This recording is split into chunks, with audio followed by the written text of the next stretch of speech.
நீரும் நிழலும் நிலம் பொதியும் நெற்கட்டும் பேரும் புகழும் பெருவாழ்வும் ஊரும் வருந்திருவும் வாழ்நாளும் நெஞ்சில் வஞ்சமில்லார்க்கென்றும் தரும் சிவந்த தாமரையாழ்த்தாள் ஔவையார். அதாவதுங்க, ஒரு மனுஷனுக்கு நல்லதை கொடுக்கணும்னு தெய்வம் நினச்சிருச்சுன்னா முதல்ல கொடுக்குற 4 விஷயம்: நீர், நல்ல நீராதாரம்; நிழல் தரும் மரங்கள்; நிலம் பொதி, நல்ல நிலவளம்; நெற்கட்டு, அதாவது விதை நெல், அதோட ஆடு மாடுகளுக்கு தீவனமாக இருக்கிற நெற்கட்டு. இந்த 4ஐயும் விவசாயிகள்கிட்ட என்றைக்கும் கொடுத்து வச்சுருக்காங்க. அதாவது விவசாயம்தான் ஒரு மனுஷன் வஞ்சமில்லாமல் உழைச்சி சந்தோஷமாக நிறைவாக வாழ்கிறதுக்கான இது அப்படிங்கிறதான் ஔவையார் அது மூலமாக கொடுக்குற தெய்வ அருள் நிறைந்தவங்களுக்கு கிடைக்கிற ஒரு விஷயம் அப்படின்னு. அந்த மாதிரி இருக்கிற இந்த உழவு தொழிலை மேற்கொண்டு வர்ற உழவர்கள் அனைவருக்கும் என்னோட முதற்கண் வணக்கங்கள், வாழ்த்துக்கள். 2வது, இந்த வனம் ஃபவுண்டேஷன் வீடியோலாம் பார்த்தப்ப இவ்வளோ வேலை, இவ்வளோ பரபரப்பான சூழ்நிலையில், தொழில் சூழ்நிலையில், இந்த அவசரகதி உலகத்தில் இவ்வளோ ஒரு நல்ல விஷயங்களை கொங்கு மண்டலத்தில் பல்லடம் போன்ற தொழில் ஏரியாவில் தங்களோட சொந்த வாழ்க்கையும் தொழில் வாழ்க்கையும் விட்டுட்டு இவ்வளோ நாள் ஒரு தவம் மாதிரி செஞ்சிட்ருக்கிற 11 வருஷமாக செஞ்சிட்ருக்கிற இந்த வனம் ஃபவுண்டேஷன் நிர்வாகிகள் அனைவருக்கும் என்னோடய வாழ்த்துக்களும் வணக்கங்களும். அதிலும் குறிப்பாக நம்ம ஸ்கை சுந்தர்ராஜ் ஐயா, யூ ஆர் கிரேட். ஒரு 15-16 வருஷத்துக்கு முன்னாடி நான் சிங்கப்பூரில் படித்து முடிச்சுட்டு லீவுக்கு ஊருக்கு வந்திருந்தப்போ ஒரு பொது காரியத்துக்காக ஈரோட்டில் ஐயா பாலையாவை சந்தித்தேன். அப்போ அவர் அந்த ஃபங்க்ஷனில் பேசும்போது சொன்னார், சொந்த பணி தொழில் பணி அப்படின்னு 2 விஷயம் மட்டும் பார்த்தீங்கன்னா உங்களோட வாழ்க்கை 2 டைமென்ஷனலாக இருக்கும். சமூக பணியும் சேர்த்து பார்க்கும்போது தான் உங்கள் லைஃப் 3 டைமென்ஷனலாக இருக்கும் அப்படின்னாரு. ஒரு சொல் வாழ்க்கையை நமக்கு மாற்றும். அந்த சொல் என் மனசில் நின்றுச்சு. அன்னையிலிருந்து என்னோடய லைஃப்பையே பெருசாக மாற்றிருக்கு. இன்றைக்கி நான் இருக்கிற இந்த இடத்துக்கு வர்றதுக்கு ஒரு முக்கியமான உந்துகோல் அந்த வார்த்தை. நான் மட்டும் இல்லை, என்ன மாதிரி நிறைய தொழில் தலைவர்களை, சமுதாய தலைவர்களை உருவாக்கின தலைவர்களின் தலைவர் இங்கே பாலையா. அவருக்கும் நன்றி, வாழ்த்துக்கள், வணக்கங்கள். ஒரு லெகசியை உருவாக்குறது எவ்வளோ கஷ்டமோ அதை விட ரொம்ப கஷ்டம் அதை கண்டினியூ பண்ணுறது, அதை தாங்கி பிடிக்கிறது. இன்றைக்கி இது வரைக்கும் சந்திரசேகர் ஐயாவை பற்றி நிறைய கேள்விப்பட்டிருக்கேன். ஆனால் இன்றைக்கி நேரில் பார்த்து அவரோட ஸ்பீச் கேட்டப்போ நிச்சயமாக எஸ்கேஎம் ஐயாவோட லெகசியை ரொம்ப நல்லாவே கடத்தி கொண்டு போயிடுவாருங்கிற நம்பிக்கை எனக்கு இருக்குது. ரொம்ப அருமையாக பேசுனீங்க, வாழ்த்துக்கள். நான் சிங்கப்பூரில் வேலை செஞ்சு முடிச்சுட்டு ஒரு கட்டத்துக்கு வந்தோன்னே நமக்கே போதும் அப்படிங்கிற ஒரு திருப்தி வந்ததுக்கப்புறம் அப்பா வந்துட்டு நம்ம தொழிலை பாரு, திடீர்னு இந்த ஒரு நாளில் கற்றுக்கிற தொழிலெலாம் கிடையாது அப்படின்னு சொன்னால் நானும் கொஞ்ச நாளில் வந்துட்டு கொஞ்ச நாள் நம்ம வந்த புதுசில் என்ன தோணுன்னா, அங்கே இருக்கிற அதே ஏர்னிங்ஸை இங்கே நம்ம சம்பாரித்து காட்டிடணும், இதே தொழிலில் சம்பாரிச்சிடணும், அதில் பொருளாதார இழப்பு ஏற்பட்டுறக்கூடாது அப்படிங்கிற ஒரு நோக்கம் இருந்துகிட்டே இருக்கும். அது ரொம்ப நாள் இருக்கல. ஒரு கட்டத்துக்கு அப்புறம் என்ன தோண ஆரம்பிச்சதுன்னா, தொழிலுங்கிறது நமக்கு வெறும் பணம் சம்பாரித்து கொடுக்குற ஊடகம் மட்டும் இல்லை, இந்த தொழில் மூலமாக சமுதாயத்துக்கு நாம் என்ன பங்களிப்பு கொடுக்குறோம், என்ன நல்லதை செய்கிறோம், என்ன அடுத்த தலைமுறைக்கு என்ன செய்கிறோம் அப்படிங்கிற ஒரு நோக்கம் வந்ததுக்கப்புறம் நான் தொழில் பண்ணிக்கிட்டு இருந்த முறையே மாறிடுச்சு. வெறும் ஒரு உற்பத்தியாளராக மட்டும் இல்லாமல் என்கிட்ட வர்ற விவசாயிங்களுக்கு சொல்யூஷன்ஸை கொடுக்க ஆரம்பித்தேன், புது ப்ராடக்ட்ஸை உருவாக்கி கொடுக்க ஆரம்பித்தேன். அதை பற்றிலாம் ஒரு முறை பாலையாட்ட பேசிகிட்டு இருந்தப்போ உங்களோட அனுபவத்தையும் நீங்கள் சொல்கிற புது விஷயங்கள் நம்ம விவசாயிங்களுக்கு போய் சேர்கிறதுக்கும் நீங்கள் ஒரு தடவை வனம் கூட்டத்துக்கு வரணும் அப்படின்னு சொல்லியிருந்தார். ரொம்ப நாளாக பேசிகிட்டு இருந்தோம். அது சமீபமாக ஒரு காணொலி மீட்டிங்கில் பேசிகிட்டு இருக்கும்போது திடீர்னு அழைப்பு கொடுத்தார். அது இன்றைக்கி நடந்துருச்சு. இன்றைக்கி நான் பேசுகிறதோட நோக்கம் நீம் பிளான்டேஷன்ஸ், அதாவது வேப்பந்தோப்புகளை செயல்முறைப்படுத்துறது எப்படி, ஏன், எதுக்கு, அதுக்கான வாய்ப்புகள் என்ன அப்படிங்கிறத பற்றி ஒரு சின்னது. நீம் பிளான்டேஷன் சொல்கிறதுக்கு முன்னாடி முதல்ல பிளான்டேஷன்ஸ் எதுக்கு தேவை, ஏன் மர பயிர்கள், தோட்ட பயிர்களை ஏன் நம்ம எடுத்துக்கணும் அப்படிங்கிறது. சமீபத்திய தமிழ்நாடு அரசோட புள்ளி விவரங்கள் படித்தப்போ நம்ம தமிழ்நாட்டு பகுதியில் மட்டும், அதுலேயும் குறிப்பாக கொங்கு மண்டலத்தில் 90% தாலுக்காக்கள் டேஞ்சர் ஜோனை தொட்டுருச்சு. நீர் வளத்தில் நிலத்தடி நீர் மட்டும் 90% ரொம்ப அபாயகர சூழ்நிலையில் இருக்குது. இது வந்து இன்னும் வருங்காலத்தில் எப்படி போகும்னு தெரியாது.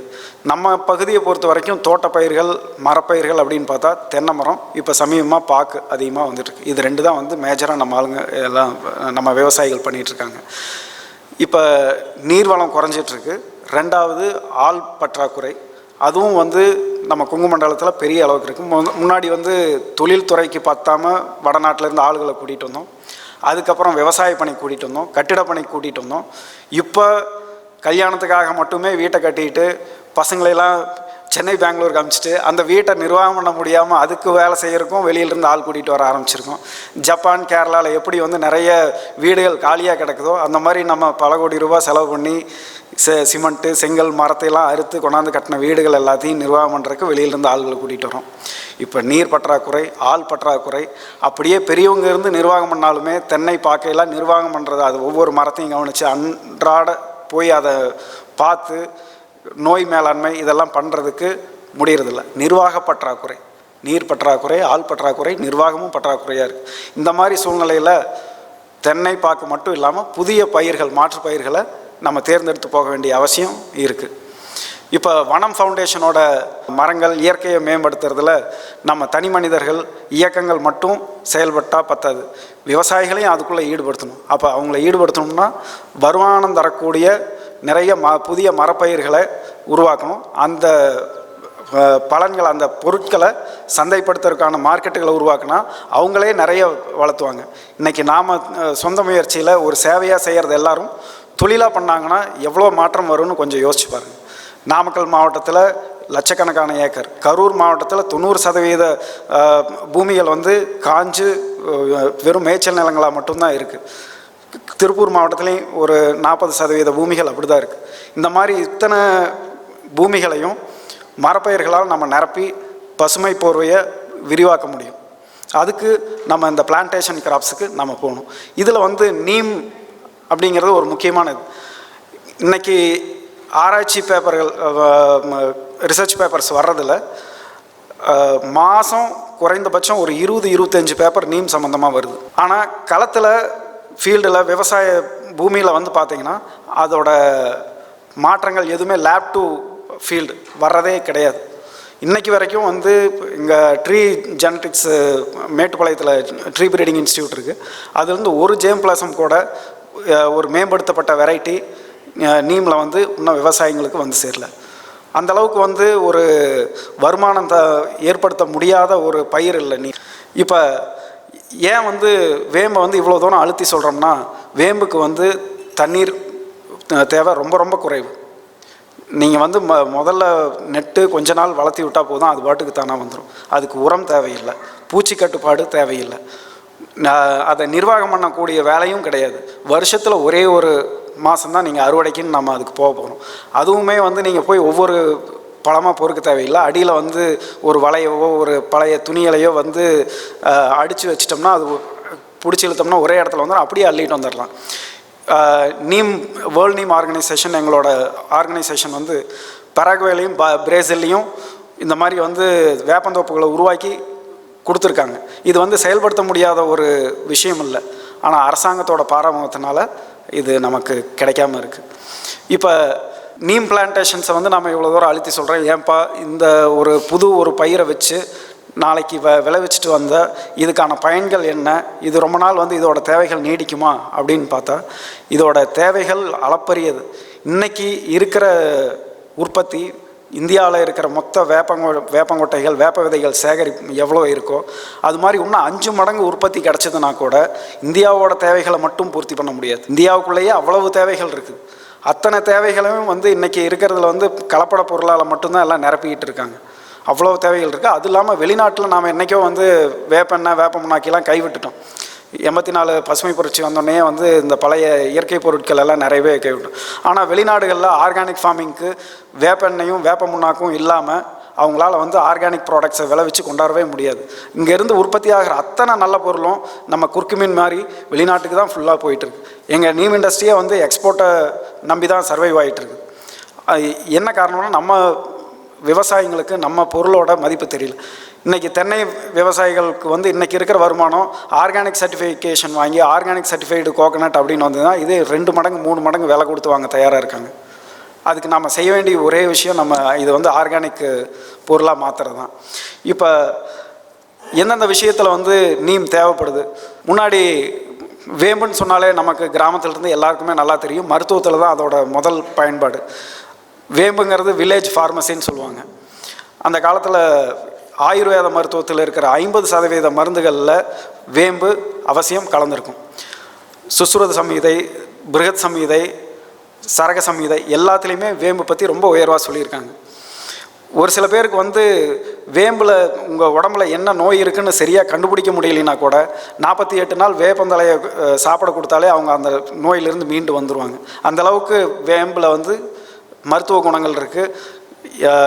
இதயம், ஈரல், நுரையீரல், தோல் நோய்கள், அதிலிருந்து குடும்ப கட்டுப்பாட்டுக்கான மருந்துகள்லேருந்து அத்தனையும் வந்து வேம்பிலிருந்து தயாரிக்கிறாங்க.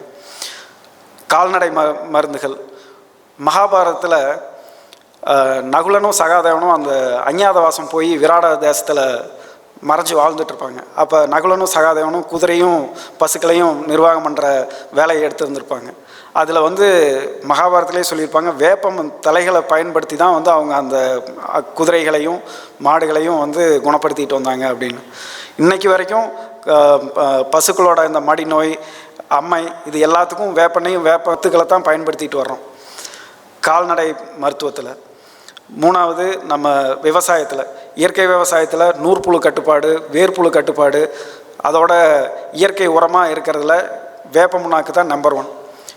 2வது பூச்சி மேலாண்மையில் வேப்பெண்ணையோட பங்களிப்பு மிகப்பெரியது. இன்றைக்கி அதாவது ஒரு சின்ன மாற்றம், ஒரு சின்ன செயல் மிகப்பெரிய மாற்றத்தை வந்து சமுதாயத்தில் உருவாக்க முடியும் அப்படின்னா அது வந்து வேம்பை கட்டாயமாக நம்ம சொல்லலாம். வேம்பை யூஸ் பண்ணுறது மூலமாக நம்ம நிலத்தடி நீரை காப்பாற்றுறோம். பூச்சி இன்றைக்கி உலகம் முழுக்க இருக்கிற ஒரு பெரிய இது பொல்யூஷன், பூச்சி மருந்துகளால் வர்ற பிரச்சனைகள், கேன்சரு, எல்லா நோய்களும். அந்த அத்தனை பெஸ்டிசைடையும் கண்ட்ரோல் பண்ணக்கூடிய அதை ரீப்ளேஸ் பண்ணக்கூடிய கெப்பாசிட்டி வேப்பெண்ணைக்கு இருக்குது. வேப்பெண்ணையோட ஒரு பெரிய ப்ளஸ் பாயிண்ட் என்னென்னா, அதை அடித்தா அது ஒரு தற்கொலை படை மாதிரி செடிக்கு போய் சேர்ந்ததையும் 15 நாள் தான் அது அந்த செடியில் இருக்கும். அதுக்குள்ளேயே அது என்னென்ன பூச்சிகள் இருக்கோ, புழுக்கள் இருக்கோ, அதையெல்லாம் அழிச்சிட்டு தானும் அழிஞ்சிடும். அது வந்து அழிக்கும்னா நேரடியாக அழிக்காது, அதோட வளர்சிதை மாற்றத்தை தடுத்து மாற்றி அடுத்த தலைமுறை வளர விடாமல் செஞ்சுட்டு தன்னையும் அழைச்சிக்கணும். ரெசிடியூ கிடையாது, பயோபிளாஸ்டிக் கிடையாது, ரேடியோ ஆக்டிவ் மெட்டீரியல் கிடையாது, எந்த இதுவுமே இல்லாமல் ஆர்கானிக் ப்ரொடக்ஷனுக்கும் எக்ஸ்போர்ட்டுக்கும் இருக்கிற மிகச்சிறந்த ஒரு பூச்சி கட்டுப்பாட்டு பொருளாக வேப்பெண்ணெய் இருக்குது. இந்த மாதிரி பல விஷயங்களில் வேப்பெண்ணெய் நமக்கு பயன்பாட்டில் இருக்குது. இந்த மாதிரி தேவைகள் வந்து இது இன்னும் வந்து வருங்காலத்தில் போக போக இதோட தேவைகள் அதிகமாகுமோ தவிர குறைய போகிறதில்ல. இந்த வேம்பு மட்டும் இல்லை, வேம்பு மாதிரியே புங்கன்னு ஒரு புங்க மரம் இருக்குது, இலுப்ப மரம் இருக்குது. இந்த மாதிரி பல வகையான மரங்கள், நீர் தேவை ரொம்ப குறைவாக, மக்களுக்கு தேவையான பயன்பாட்டுக்கு அதிகமாக பயன்படுற மூங்கில், அத்தி, புளி, இது போன்ற மரங்களை கண்டறிஞ்சு அதோட மருத்துவ தேவைகளையும் வணிக தேவைகளையும் ஆய்வு செஞ்சு விவசாயிகள்கிட்ட சேர்த்தி அவங்களுக்கு சந்தையை உருவாக்கி கொடுத்தா நாம் இவ்வளோ தூரம் கஷ்டப்பட்டு செய்கிறதெல்லாம் அவங்க தானாக பசுமை போர்வையை உருவாக்குறதுக்கு செயல்படுவாங்க. நாங்கள் எங்களோட வேம்பு உற்பத்தியாளர், தமிழ்நாடு வேம்பு உற்பத்தியாளர் சங்கத்தில் புதுசாக நிறைய மார்க்கெட்டுகள் உருவாக்கியிருக்கோம். உலகத்திலேயே அதிக அசாட்ராக்டின் கண்டென்ட் இருக்கிற வேப்ப மரங்கள், வேப்ப விதைகள் நம்ம கொங்கு பகுதியிலிருந்து தான் வருது. எப்படி குறுக்குமீனோ, எப்படி கண்வழி கிழங்கோ, அதே மாதிரி தான் உலகத்திலேயே மிகச்சிறந்த வேப்ப வித்துக்கள், வேப்ப கொட்டைகள் வந்து கிடைக்கிறது நம்ம கொங்கு பகுதியில் தான். அந்த வேப்பந்தோப்புகளை உருவாக்க வேண்டிய பொறுப்பு நம்ம கொங்கு பகுதியில் இருக்கிற தமிழ்நாடு வேளாண்மை பல்கலைக்கழகம், இவங்களாம் தான் அதை பண்ணணும். இதை வந்து ஒரு தனி நீம் மில்லர்ஸோ, ஒரு விவசாயிகளோ, ஒரு என்ஜிஓவோ பண்ண முடியாது. ஆராய்ச்சி முறைகள் மூலமாக நல்ல ஜேம் பிளாசம் டெவலப் பண்ணி அதை விவசாயிகளுக்கு கொடுத்தா 5 வருஷத்தில் கண்டிப்பாக காய்ப்புக்கு வரும், இவ்வளோ வைங்க, இப்படி பிளான்டேஷனை பிளான் பண்ணோம் அப்படிங்கிறத வழிகாட்டுதல்களை அரசாங்கம் கொடுத்துச்சுன்னா கொடுக்கணும். அதை நாம் செய்ய வைக்கணும். அப்படி செஞ்சால் ஒரு புது தோப்பு, நம்ம புது தொழில் நம்ம விவசாயிகளுக்கு நம்ம பகுதியில் உருவாக்கி கொடுக்கலாம். இங்கே தண்ணி கிடையாது, நிறைய பூமி இருக்குது. அந்த பூமியில் இந்த வேப்ப மரத்தை வச்சு வளர்த்தினோம்னா அதில் வர்ற விதைகளுக்கு அருமையான விலை இருக்குது. நீங்கள் ஒரு ஏக்கர் வேப்பந்தோப்பு வச்சா ஒரு 70 மரம் வச்சுக்கிட்டாலும், நான் இந்த தொழிலுக்கு வந்ததிலிருந்து இன்னைக்கு வரைக்கும் இறங்குமுகத்தை சந்திச்சதே கிடையாது. வேப்ப விதைகளோட விலை 30 ரூபா இருந்த விதை போன வருஷம் 200 ரூபா. 6 வருஷத்தில் எப்படி பார்த்தாலும் 150 ரூபாய்க்கு இனி அது வந்து குறைய போகிறதில்ல. அவ்வளோ நல்ல டிமாண்ட் உள்ள பொருள், நல்ல மருத்துவ குணம், நல்ல எந்த விதத்துலேயும் யாருக்கும் தீங்கு செய்யாத பொருள். அதனால் இதை வந்து நம்ம செய்ய வேண்டியது நம்ம பொறுப்பு. இங்கே எங்களோட சங்கத்து சார்பாகவும் என் சார்பாகவும் நான் உறுதியாக சொல்கிறேன், நீங்கள் இங்கே பல்லடத்துலையோ காங்கேயத்துலேயோ வெள்ளக்கோயில்லையோ 3 இடத்துலையுமே நீங்கள் வந்து இங்கே 1200 விவசாயிகள் இருக்கிறதா ஐயா சொன்னார். அவங்களோட முழு தோப்பாக வைக்கலினாலும் சுத்துக்கால்களில் வச்சா கூட ஒரு மரத்துக்கு குறைஞ்சபட்சம் 5000லேருந்து 7000 ரூபா அது சம்பாரிச்சு கொடுத்துரும். அதை வந்து நீங்கள் சந்தைக்காக ஒரு மார்க்கெட்டு அந்த இப்போ இந்த மே மாதம், ஜூன் மாதம், ஏப்ரல் மாதம், ஆகஸ்ட் மாதம் வரைக்கும் அதை கலெக்ட் பண்ணி ஒரு சந்தையை உருவாக்கி கொடுத்தீங்கன்னா அத்தனையும் 100% எங்கள் அசோசியேஷனே வந்து எடுத்துக்கும். சந்தைக்கு எங்கேயுமே அலைய தேவையில்லை, ஒரு இடத்துக்கு கொண்டாந்து மட்டும் சேர்த்துங்க. அதை எடுத்துக்கிறது எங்கள் பொறுப்பு. எங்களுக்கு நீ மார்க்கெட்டை பொறுத்த வரைக்கும் எங்களுக்கு விற்பனை வந்து பெரிய விஷயம் இல்லை, வாங்கிறது தான் எங்களுக்கு, கொள்முதல் தான் பெரிய விஷயம். அந்த கொள்முதலுக்கு நாங்கள் தயாராக இருக்கோம். உங்கள் சங்கங்கள் மூலமாக, உங்கள் உற்பத்தியாளர் சங்கம் மூலமாக அதை ஏற்பாடு பண்ணி கொடுத்தீங்கன்னா அதை நாங்கள் பண்ணி கொடுக்க தயாராக இருக்கோம். இந்த வாய்ப்பை ஏற்படுத்தி கொடுத்த ஐயா அவர்களுக்கு என்னோட நன்றி. இதுபோல் இன்னும் பல நல்ல விஷயங்களை தொடர்ந்து செய்யணும்னு கேட்டுக்கிட்டு விடைபெறுகிறேன். நன்றி, வணக்கம்.